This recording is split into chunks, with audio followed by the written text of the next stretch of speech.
Writ of quo warranto. There are five major types of writs with habeas corpus, mandamus, prohibition, quo warranto, and certiorari. Each of them has a different meaning and different implications. In this article, we shall discuss the writ of quo warranto. Anything that is issued under authority is a writ. Orders, warrants, directions, etc. issued under authority are examples of writs. Any person whose fundamental rights are violated can move the High Court under Article 226 of Indian Constitution or the Supreme Court under Article 32, and a court can issue direction or orders or writs. Thus, the power to issue writs is primarily a provision made to make available the right to constitutional remedies to every citizen. In addition to the above, the Constitution also provides for the Parliament to confer on the Supreme Court power to issue writs, for purposes other than those mentioned above. Similarly, High Courts in India are also empowered to issue writs for the enforcement of any of the rights conferred by Part 3 and for any other purpose. In India, both the Supreme Court and the High Court have been empowered with writ jurisdiction. Further, Parliament by law can extend power to issue writs to any other courts, including local courts, for local limits of the jurisdiction of such courts.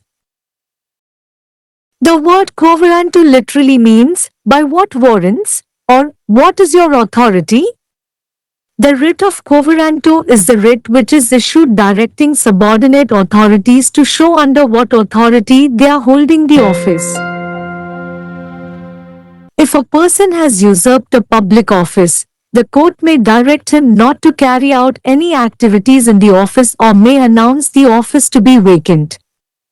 Thus, High Court may issue a writ of quo warranto if a person holds an office beyond his retirement age.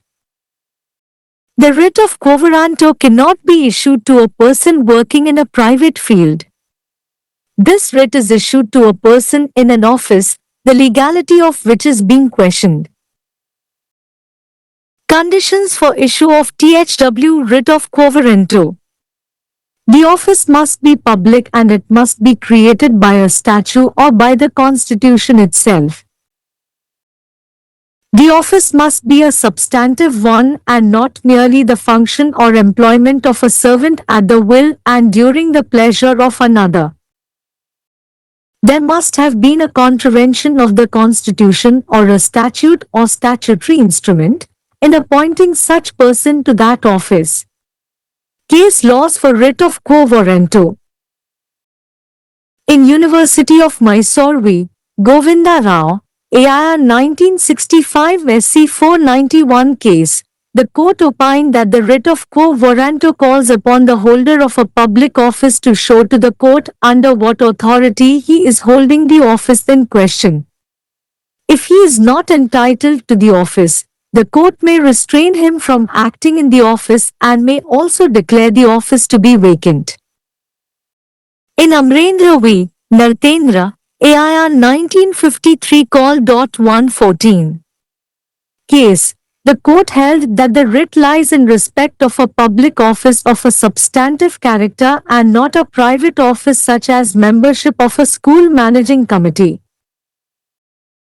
In Mohammadam v. Jaivelu, AIR 1970 MAD. 63, Durga Chand v. Administration, AIR 1971 Dale. 73 cases, the court opined that an appointment to the office of a public prosecutor can be quashed through quo warranto if in contravention of relevant statutory rules, as it is a substantive public office involving duties of public nature of vital interest to public. In K. Bhima Raju v. Government of AP, A.I. 1981 AP case, the Andhra Pradesh High Court quashed the appointment of a government pleader as the procedure prescribed in the relevant rules for this purpose had not been followed. In Jogendra Nation v. Assam, A.I. 1982 Gao.25 case, the nomination by the Governor of members to the State Legislative Council, appointment of a Chief Minister in a state, nominations or elections to municipal bodies, inter alia have been challenged by way of petitions for quo warranto. The court held that quo warranto will not be issued if there is an alternative legal remedy provided by the statute. Thus, it will not be a proper remedy to challenge the election of a chief minister to the House, as the statutes provides for the remedy of an election petition.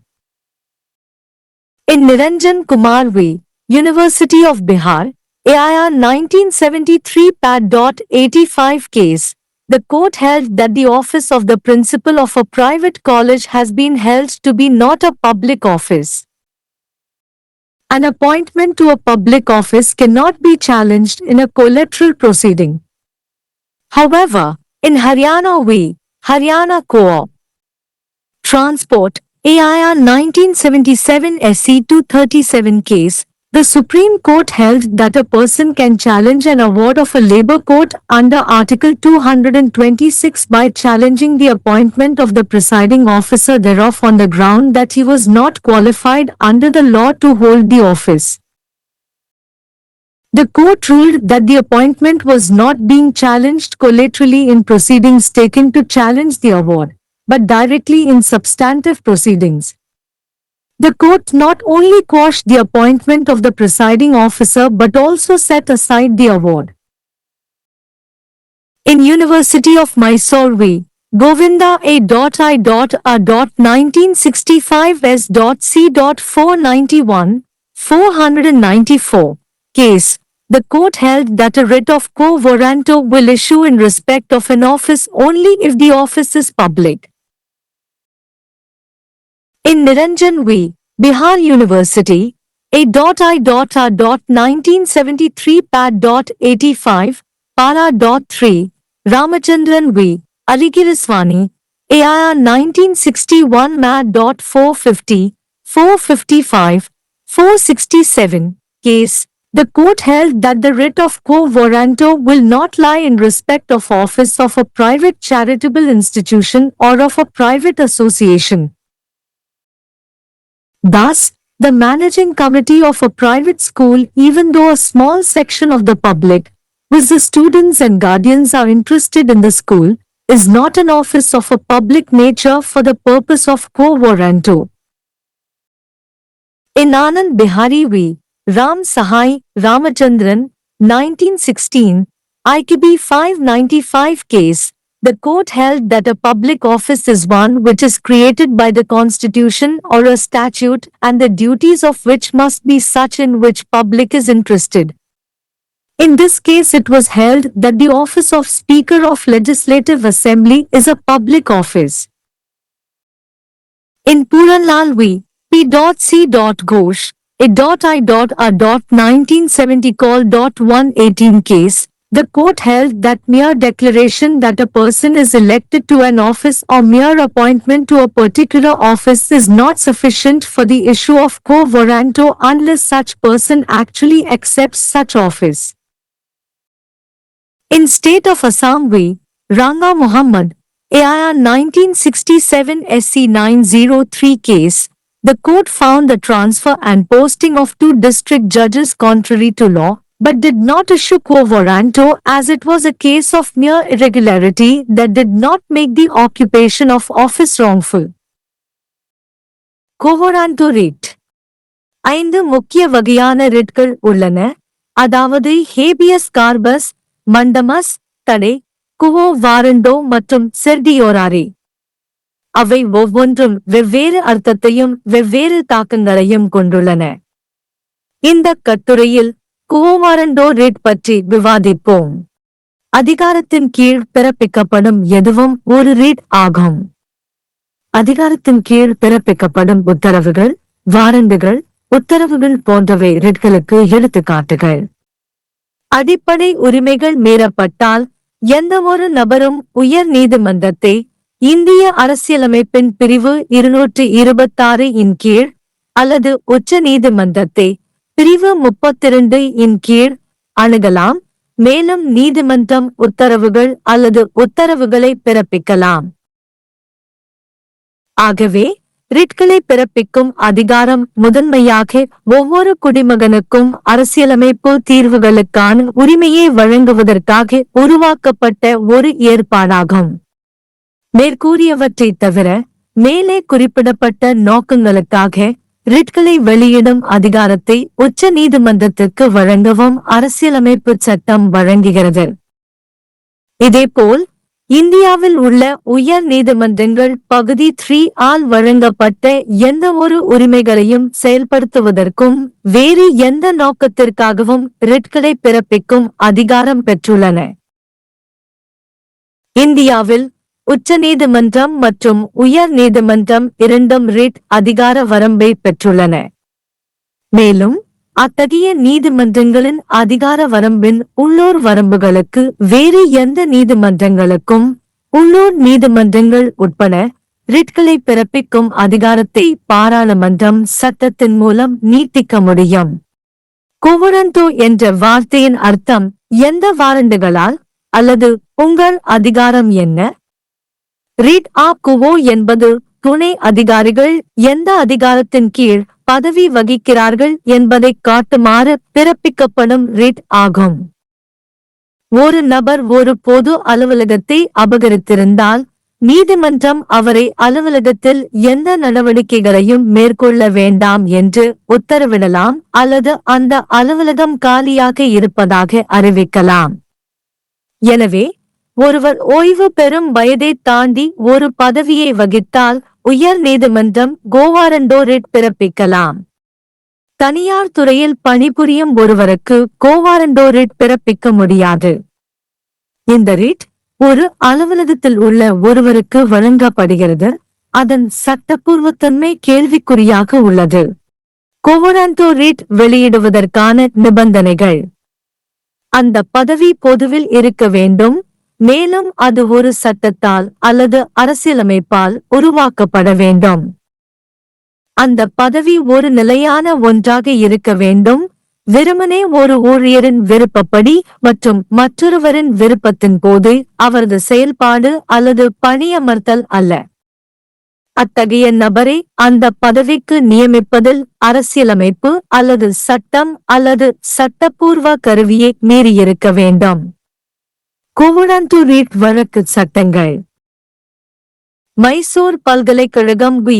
Govindarao ஏஷூரா 1965 SUC 491 வழக்கில் ஒரு பொது பதவியை வகிப்பவர் எந்த அதிகாரத்தின் கீழ் கேள்விக்குரிய பதவியை வகிக்கிறார் என்பதை நீதிமன்றத்திற்கு காட்ட வேண்டும் என்று நீதிமன்றம் கருத்து தெரிவித்தது. அவருக்கு அந்த பதவிக்கு உரிமை இல்லை என்றால் நீதிமன்றம் அவரை பதவியில் செயல்படுவதை தடுக்கலாம். மேலும் அந்த பதவி காலியாக இருப்பதாகவும் அறிவிக்கலாம்.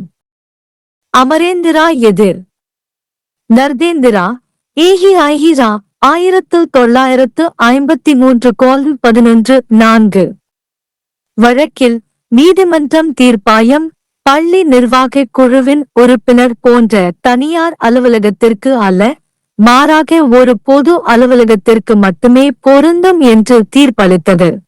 மொஹம்பரம் எதிர் ஜெயவேலு ஏஹிரா 1970 மார்ச் 63 துர்கா சந்தியதிர் நிர்வாகம் ஏஐஆ 1971 தேல்யூட் 73 வழக்குகளில் பொது வழக்கறிஞரின் பதவிக்கு நியமனம் என்பது தொடர்புடைய சட்டப்பூர்வ விதிகளை மீறினால் அது பொது மக்களுக்கு முக்கியமான பொது இயல்புடைய கடமைகளை உள்ளடக்கிய ஒரு பொது அலுவலகமாக இருப்பதால் அதை குவோ வாரண்டோ மூலம் ரத்து செய்யலாம் என்று நீதிமன்றம் கருத்து தெரிவித்தது.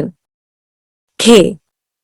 பீமா ராஜி எதிர் அரசு ஏயுபியூட் ஏ ஐஹுரா 1981 ஏயுபி வழக்கில் ஆந்திர பிரதேச உயர் நீதிமன்றம் அரசு வழக்கறிஞரின் நியமனத்தை ரத்து செய்தது.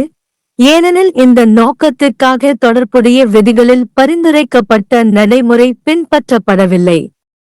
ஜோகேந்திர நேஷன் எதிர் அசாம் ஏஹிராயிரார் 1982 கவு 25 வழக்கில் மாநில சட்டமன்றத்திற்கு உறுப்பினர்களை ஆளுநரால் பரிந்துரைத்தல், ஒரு மாநிலத்தில் முதலமைச்சரை நியமித்தல், நகராட்சி அமைப்புகளுக்கான நியமனங்கள் அல்லது தேர்தல்கள் மற்றவற்றுடன் குவோ வாரண்டோவிற்கான மனுக்கள் மூலம் சவால் செய்யப்பட்டுள்ளன.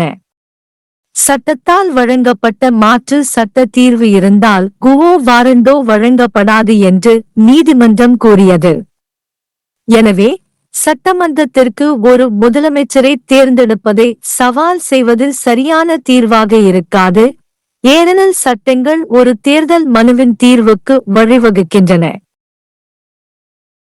நிரஞ்சன் குமார் எதிர் பீகார் பல்கலைக்கழகம் ஏயுஐயுரா 1973 வழக்கில் ஒரு தனியார் கல்லூரியின் முதல்வர் பதவி ஒரு பொது பதவி அல்ல என்று நீதிமன்றம் தீர்ப்பளித்தது. ஒரு பொது பதவிக்கு நியமனம் செய்வதை ஒரு பிணைய நடவடிக்கையில் சவால் செய்ய முடியாது. இருப்பினும் ஹரியானா எதிர் ஹரியானா கூட்டுறவு போக்குவரத்து வழக்கில் ஏயுஐயுரா 1977 எஸ்யுசி 237 வழக்கில் உச்ச நீதிமன்றம் சட்டத்தின் கீழ் பதவி வகிக்க தகுதியற்றவர் என்ற அடிப்படையில் ஒரு நபர் தொழிலாளர் நீதிமன்றத்தின் தலைமை அதிகாரியின் நியமனத்தை எதிர்த்து போராடுவதன் மூலம் பிரிவு 226 இன் கீழ் ஒரு தீர்ப்பை எதிர்க்கலாம் என்று தீர்ப்பளித்தது. தீர்ப்பை எதிர்த்து எடுக்கப்பட்ட நடவடிக்கைகளில் நியமனம் பிணையாக சவால் செய்யப்படவில்லை, மாறாக நேரடியாக உண்மையான நடவடிக்கைகளில் சவால் செய்யப்படவில்லை என்று நீதிமன்றம் தீர்ப்பளித்தது. தலைமை அதிகாரியின் நியமனத்தை நீதிமன்றம் ரத்து செய்தது மட்டுமல்லாமல் தீர்ப்பையும் ரத்து செய்தது. மைசூர் பல்கலைக்கழகம் வி. கோவிந்தா ஏயுஐயுரா 1965 எஸ்யுசியு 49 494 வழக்கில் அலுவலகம் பொதுவில் இருந்தால் மட்டுமே ஒரு அலுவலகம் தொடர்பாக குவோ வாரண்டோ ரிட் பிறப்பிக்கப்படும் என்று நீதிமன்றம் தீர்ப்பளித்தது. நிரஞ்சன் வி. பீகார் பல்கலைக்கழகம் ஏயுஐயுரா 1973 83 ராமச்சந்திரன் வி. அலிகிருஸ்வாமி ஏயுஐயுரா 1961 மாஜூட் 45 0 45 5 வழக்கில் ஒரு தனியார் தொண்டு நிறுவனம் அல்லது ஒரு தனியார் சங்கத்தின் பதவி தொடர்பாக குவோ வாரண்டோ ரிட் பொய்யாகாது என்று நீதிமன்றம் தீர்ப்பளித்தது.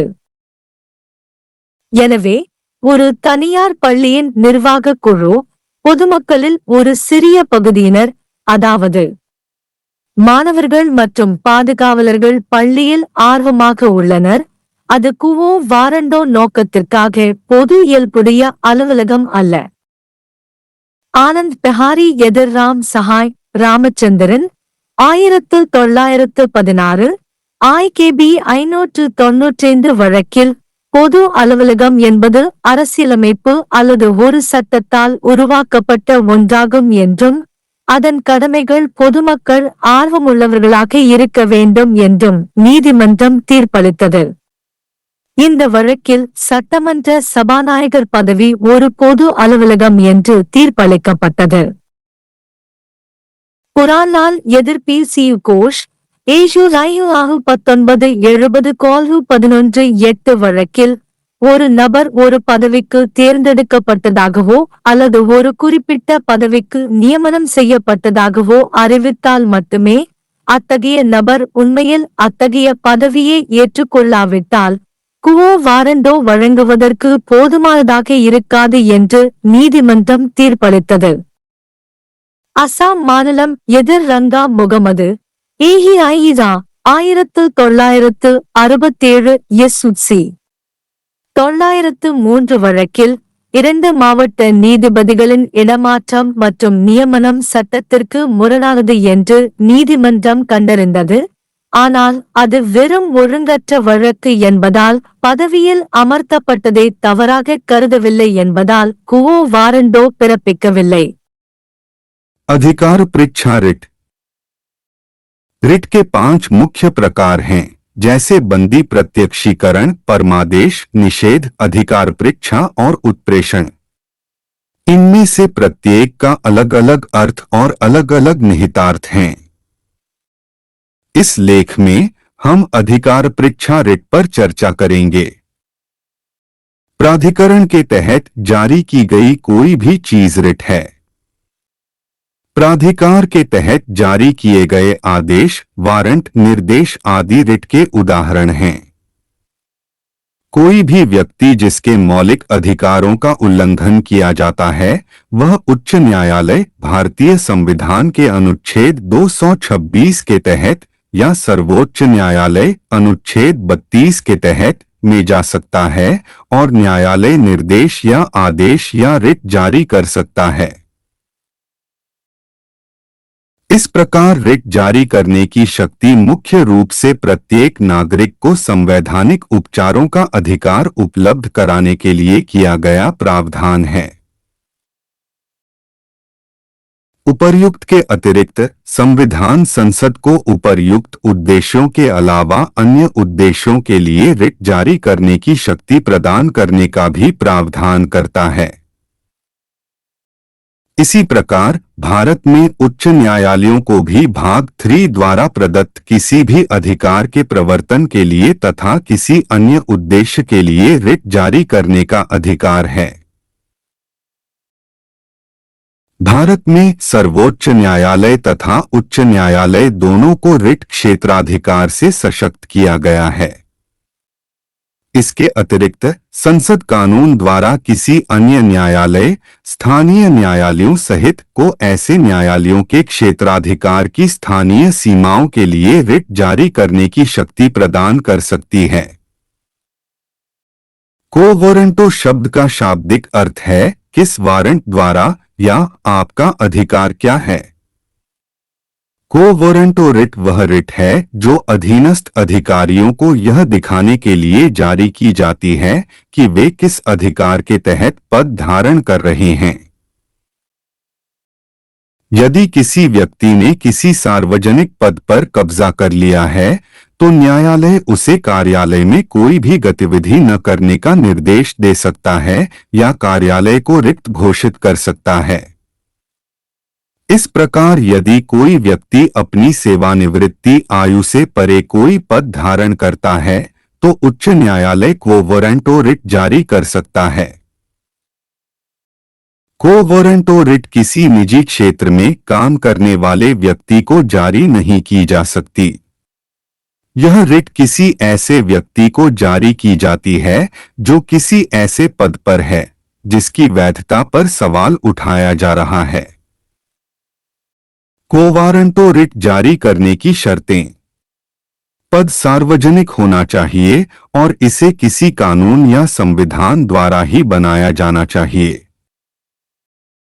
पद एक मौलिक पद होना चाहिए, न कि किसी अन्य व्यक्ति की इच्छा और खुशी के दौरान किसी नौकर का कार्य या नियोजन। ऐसे व्यक्ति को उस पद पर नियुक्त करने में संविधान या कानून या वैधानिक साधन का उल्लंघन होना चाहिए। को वारंटो रिट के लिए केस लॉ। मैसूर विश्वविद्यालय बनाम गोविंदाराव AIR 1965 AC 491 मामले में न्यायालय ने कहा कि को वारंटो रिट किसी सार्वजनिक पद के धारक को न्यायालय को यह दिखाने के लिए कहता है कि वह किस अधिकार के तहत प्रश्नगत पद पर है। यदि वह पद का हकदार नहीं है तो न्यायालय उसे पद पर कार्य करने से रोक सकता है और पद को रिक्त भी घोषित कर सकता है। अमरेंद्र बनाम नरतेंद्र AIR 1953 कैल.114 मामले में न्यायालय ने माना कि रिट एक मूल प्रकृति के सार्वजनिक पद के संबंध में है, न कि किसी निजी पद जैसे स्कूल प्रबंध समिति की सदस्यता के संबंध में। मोहम्बरम बनाम जयवेलु AIR 1970 मैट.63 दुर्गा चंद बनाम प्रशासन AIR 1971 मामलों में न्यायालय ने कहा कि लोक अभियोजक के पद पर नियुक्ति को वारंटों के माध्यम से रद्द किया जा सकता है यदि यह प्रासंगिक वैधानिक नियमों का उल्लंघन करता है क्योंकि यह एक मूल सार्वजनिक पद है जिसमें जनता के लिए महत्वपूर्ण हित के सार्वजनिक प्रकृति के कर्तव्य शामिल हैं। के भीमा राजू बनाम सरकार AP AIR 1981 के AP मामले में आंध्र प्रदेश उच्च न्यायालय ने सरकारी वकील की नियुक्ति को रद्द कर दिया क्योंकि इस उद्देश्य के लिए प्रासंगिक नियमों में निर्धारित प्रक्रिया का पालन नहीं किया गया था। जोगेंद्र राष्ट्र बनाम असम AIR 1982 गौ 25 मामले में राज्यपाल द्वारा राज्य विधान परिषद के सदस्यों का नामांकन, राज्य में मुख्यमंत्री की नियुक्ति, नगर निकायों के लिए नामांकन या चुनाव, अन्य बातों के साथ साथ वारंटों के लिए याचिकाओं के माध्यम से चुनौती दी गई है। न्यायालय ने माना कि यदि कानून द्वारा कोई वैकल्पिक कानूनी उपाय उपलब्ध है तो वारंटों जारी नहीं किया जाएगा। इस प्रकार सदन में मुख्यमंत्री के चुनाव को चुनौती देना उचित उपाय नहीं होगा क्योंकि कानून में चुनाव याचिका के उपाय का प्रावधान है। निरंजन कुमार बनाम बिहार विश्वविद्यालय AIR 1973 पेट.85 मामले में न्यायालय ने माना कि निजी कॉलेज के प्राचार्य का पद सार्वजनिक पद नहीं माना गया है। सार्वजनिक पद पर नियुक्ति को संपार्श्विक कार्यवाही में चुनौती नहीं दी जा सकती। हालांकि हरियाणा बनाम हरियाणा सहकारी परिवहन AIR 1977 SC 237 मामले में सर्वोच्च न्यायालय ने माना कि कोई व्यक्ति अनुच्छेद 226 के तहत श्रम न्यायालय के निर्णय को इस आधार पर उसके पीठासीन अधिकारी की नियुक्ति को चुनौती देकर चुनौती दे सकता है कि वह कानून के तहत पद धारण करने के योग्य नहीं था। न्यायालय ने फैसला सुनाया कि नियुक्ति को पुरस्कार को चुनौती देने के लिए की गई कार्यवाही में समानांतर रूप से चुनौती नहीं दी जा रही थी बल्कि सीधे तौर पर मूल कार्यवाही में चुनौती दी जा रही थी। न्यायालय ने न केवल पीठासीन अधिकारी की नियुक्ति को रद्द किया बल्कि पुरस्कार को भी रद्द कर दिया। मैसूर विश्वविद्यालय बनाम गोविंदा AIR 1965 SC 491-494 मामले में न्यायालय ने माना कि किसी कार्यालय के संबंध में वारंटों की रिट तभी जारी होगी जब वह कार्यालय सार्वजनिक हो। निरंजन बनाम बिहार विश्वविद्यालय AIR 1973 पेट.85 पैरा.3 रामचंद्रन बनाम अलीगिरीस्वानी AIR 1961 मैट.450 455 467 मामले में न्यायालय ने माना कि किसी निजी धर्मार्थ संस्थान या किसी निजी संघ के कार्यालय के संबंध में वारंटों की रिट नहीं होगी। इस प्रकार एक निजी स्कूल की प्रबंध समिति भले ही जनता का एक छोटा सा वर्ग जैसे छात्रों और अभिभावकों की स्कूल में रुचि है वारंटों के उद्देश्य के लिए सार्वजनिक प्रकृति का कार्यालय नहीं है। आनंद बिहारी बनाम राम सहाय रामचंद्रन 1916 IKB 595 मामले में अदालत ने माना कि एक सार्वजनिक कार्यालय वह है जो संविधान या कानून द्वारा बनाया गया है और जिसके कर्तव्य ऐसे होने चाहिए जिनमें जनता की रुचि हो। इस मामले में यह माना गया कि विधान सभा के अध्यक्ष का पद एक सार्वजनिक पद है। पूरनलाल बनाम PC घोष AIR 1970-118 मामले में अदालत ने माना कि किसी व्यक्ति के किसी पद के लिए चुने जाने की घोषणा या किसी विशेष पद पर नियुक्ति मात्र को वारंटों जारी करने के लिए पर्याप्त नहीं है, जब तक कि ऐसा व्यक्ति वास्तव में उस पद को स्वीकार नहीं करता। असम राज्य बनाम रंगा मोहम्मद AIR 1967 SC 903 मामले में न्यायालय ने 2 जिला न्यायाधीशों के स्थानांतरण और नियुक्ति को कानून के विपरीत पाया, लेकिन को वारंटों जारी नहीं किया, क्योंकि यह महज अनियमितता का मामला था, जिससे पद पर कब्जा करना गलत नहीं हो जाता।